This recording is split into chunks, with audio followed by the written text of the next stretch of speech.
Saudara, untuk membahas soal praktik saham gorengan dan penanganan hukumnya, bagaimana seharusnya otoritas berperan dalam merantas saham gorengan dan manipulasi pasar, kita langsung berbincang dengan David Sutianto, Ketua Umum Perkumpulan Analis Efek Indonesia. Mas David, selamat pagi. Selamat pagi. Mas David, ini menurut Anda Bareskrim bilang saham pipa tidak layak IPO. Apakah artinya ini BI kecolongan meloloskan perusahaan melantai di bursa? Ya, jadi sebenarnya ini yang diangkat Barreskrim ini sebenarnya kasus-kasus yang sudah cukup lama ya. Hmm. Jadi kalau misalnya kita lihat saham pipa ini, saya ingat tahun Agustus 2024 itu wartawan di Bursa Efek Indonesia itu pernah mendapatkan surat kaleng. Jadi surat yang tidak jelas pengirimnya siapa, yang menceritakan di sana itu bahwa Bursa Efek itu tengah kecolongan dalam hal ini beberapa perusahaan yang sebenarnya tidak layak untuk IPO bisa masuk IPO berkat adanya mungkin suap atau yang sejenisnya kepada beberapa staf dari Bursa Efek Indonesia itu sendiri.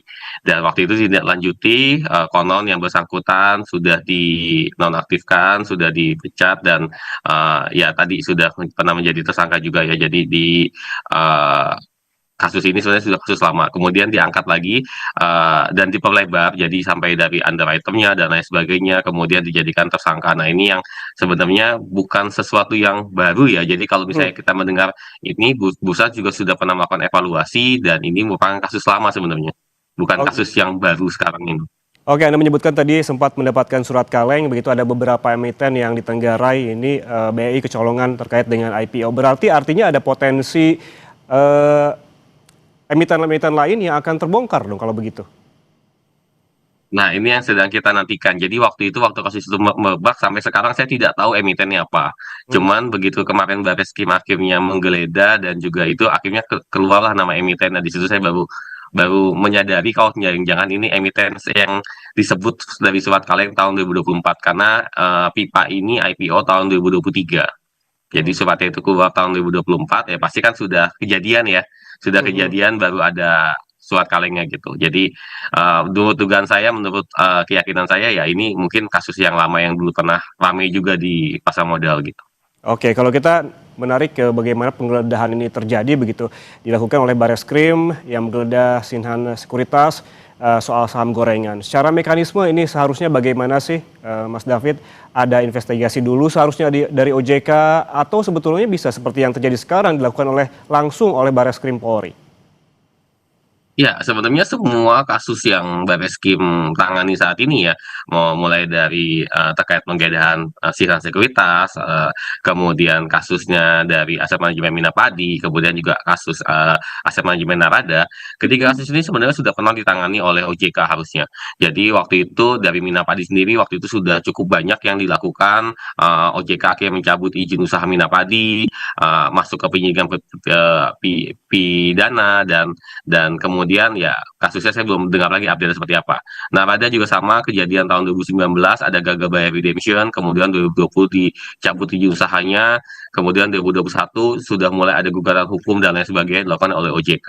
Jadi ketiga yang kasus FIFA juga sama ya, yang kasus untuk IPO juga sudah pernah masuk ke ranahnya OJK, akhirnya diputuskan diberhentikan dan lain sebagainya. Jadi ketiga-tiganya sebenarnya bukan kasus baru yang tiba-tiba ditemukan oleh Barreskrim, tapi ini kasus yang lama yang sudah pernah ditangani OJK. Tapi mungkin penanganannya mungkin dianggap belum tuntas karena belum sampai menyentuh ke akar-akarnya. Nah, ini yang mungkin sekarang sedang ditindaklanjuti oleh Barreskrim itu sendiri.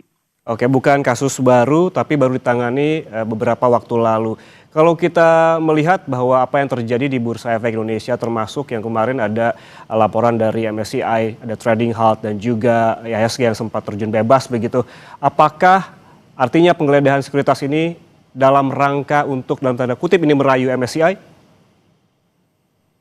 Ini sebenarnya agak tidak cukup berkaitan cukup erat ya, karena yang saat ini banyak disoroti orang adalah bagaimana valuasi beberapa perusahaan di Bursa Efek Indonesia di tahun 2023, 24, dan 25 itu melonjak dengan sangat signifikan. Jadi ada beberapa saham yang memang kenaikannya cukup luar biasa, dan itu yang orang curigai sebagai saham-saham yang kemungkinan besar dimanipulasi untuk pergerakan harganya. Tapi yang tiga kasus ini bukan tiga kasus yang memang terkait dengan hal tersebut gitu. Ini kan Hmm. kasus-kasus lama. Meskipun memang saham Pipa ini menarik. Jadi sejak IPO tahun 2023 ke 2024 harga sahamnya turun signifikan, sempat turun ke Rp11. Nah, yang menarik adalah di tahun 2025 ini mulai naik nih dari Rp11, 13 sampai ke level tertinggi itu sempat mencapai harga di 600. Meskipun sekarang balik lagi ke 180-an. Jadi dalam hal ini saham Pipa ini dulu pernah listing, pernah naik sampai ke 300, terus turun hingga ke level angka Rp11. Dari Rp11 di tahun 2005 ini naik naik kembali. Nah, saya nggak tahu nih apakah nanti penyidikannya bisa sampai ke kenaikan di tahun 2025 yang ditenggarai itu sebagai mungkin dianggap sebagai manipulasi pasar ya, Hmm. diduga. Hmm. Nah, atau hanya sampai pada saat proses IPO-nya. Karena kalau proses IPO-nya memang ini sudah pernah ditangani dan sudah waktu itu sudah saya tidak tahu update sampai di mana, tapi sudah pernah ditangani juga oleh OJK gitu. Oke, berarti kita tunggu juga bagaimana hasil dari penyidikan dari Barreskrim Polri, apakah memang IPO-nya ataukah juga memang dalam rentang waktu hingga tahun 2025. Tapi Mas David, ini kalau kita bandingkan peran-peran di negara kita saja, misalkan kita kan ini sekuritas yang menggeledah adalah Barreskrim Polri. Tapi ada muncul pertanyaan, apa kemudian peran OJK dan BEI? Kita bandingkanlah dengan negara-negara lain, misalkan Australia, Singapura. Sebetulnya bagaimana sih tata cara ataupun penanganan kasus saham gorengan ini? Siapa saja yang berperan menangani? Apakah juga ada otoritas? Apakah kerjasama juga dengan polisi dan kejaksaan? Ya, jadi pada prosesnya tentunya kerjasama ya. Cuman dalam hal ini yang mengambil peran utama biasanya selalu otoritas terkait dengan pasar modal maupun otoritas keuangan di negara bersangkutan. Misalnya kayak di Amerika seperti US Securities Exchange Commission, di Australia juga sama, kemudian juga di Singapura juga sama. Jadi hampir semua itu peran utamanya pasti dari regulator di pasar modal itu sendiri.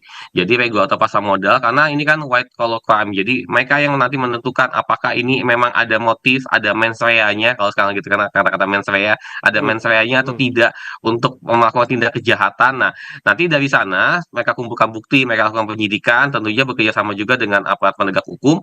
Nanti baru mereka limpahkan ke pengadilan. Bisa juga mereka selesaikan sendiri dengan nanti mereka berikan denda, kemudian bisa mereka ban dari industrinya, atau jika diperlukan langkah pidana, nanti mereka akan kerjasama juga dengan uh, aparat penegak hukum. Tapi kalau sampai selesainya didenda atau di-ban dari industri, biasanya hanya selesai di mereka gitu. Jadi nanti mereka menentukan nih, apakah perlu sampai di penjara atau hanya cukup dengan denda yang besar atau di-ban dari industrinya gitu.